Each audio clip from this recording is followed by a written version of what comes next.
वो रूपी मदिरा को पी करके, वो वाली मदिरा पी करके तो आदमी थोड़ी देर के लिए मदहोश होता है, लेकिन मोह रूपी मदिरा को पी करके यह हमेशा ही बेहोश रहता है। इससे हमें ऊपर उठना है, चिंतन करना है हमें कि हम किसके लिए कर रहे हैं, जिसके लिए हम मोह कर रहे हैं, ममत्व कर रहे हैं, जिसके लिए हम झूठ बोल रहे हैं, मायाचारी कर रहे हैं, छल कर रहे हैं, कपट कर रहे हैं। जब मेरे पाप कर्म का उदय आएगा तब परिवार के लोग मेरा साथ देंगे कि नहीं देंगे, किसके लिए झूठ बोलते हैं। कई बार व्यापार में झूठ बोलना पड़ता है। कहते भाई तू अपना है इसलिए मैं इतने में दे रहा हूं, मुझे तो बिल्कुल पड़ भी नहीं रहा। हाँ, जितने में माल आया है, बोलते कि नहीं बोलते हैं? सही बात है, सही बात है। हाँ, जितने में माल आया है बस उतने में ही तुझे दे रहा हूं, अपना समझ करके कि तू मेरा भाई जैसा है। लेकिन ध्यान रखना, जो सुनार होता है ना, कहते सुनार माँ की नाक की नोक का भी नहीं छोड़ता।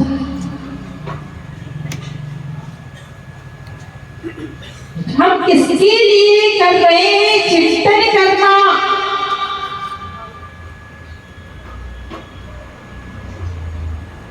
साथ कुछ नहीं जाने वाला। वे बादशाह की बात आती है। कौन सा बादशाह था जिनने कहा था कि जब मेरी मृत्यु हो, हाँ? अच्छा, नाम पता है आप लोग को कि जब मेरी मृत्यु हो तो मेरे दोनों हाथ बाहर निकाल देना और सारा जो मेरा वैभव है। किस लिए कहा था? कि जिससे दुनिया को पता चले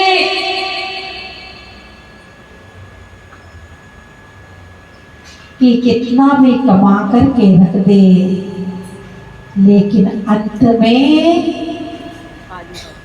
कैसे चलेगा? मुट्ठी बांधे आए था और हाथ पसारे। मुट्ठी बांध के आता कि नहीं आता? जब बच्चे का जन्म होता है, अभी के बीच में से बैठ जाओ, खड़े अलग हो जाओ। जब बच्चे का जन्म होता है तो कैसे आता है? मुट्ठी बांध करके। इस मुट्ठी में क्या लेकर के आता है? हैं? किसी किसी बच्चे की तो जल्दी से मुट्ठी खुल जाती है और फिर बांध लेता है, और कोई कोई बच्चा इसमें क्या लेकर के आता है? पुण्य और पाप। इसी मुट्ठी में लेकर के आता है जीव।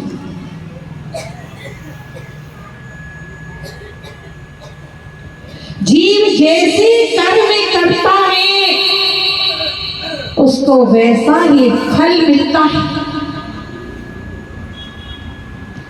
कर्म कहते हैं मैं बिना बुलाए आपके द्वार पर नहीं आता। यदि किसी के यहाँ पर फंक्शन हो तो आप बिना बुलाए चले जाते हो क्या? हाँ, इन बहनों से पूछ ले कि आपके पियर में कोई बड़ा फंक्शन हो और आपको पियर वाले ना बुलाए, सबको बुला ले, आपकी और बहनों को बुला ले और आपको निमंत्रण ना दे, जाओगे कि नहीं जाओगे? क्यों? नहीं तो आपके पियर वाले हैं, आपके भाई है, भाभी है,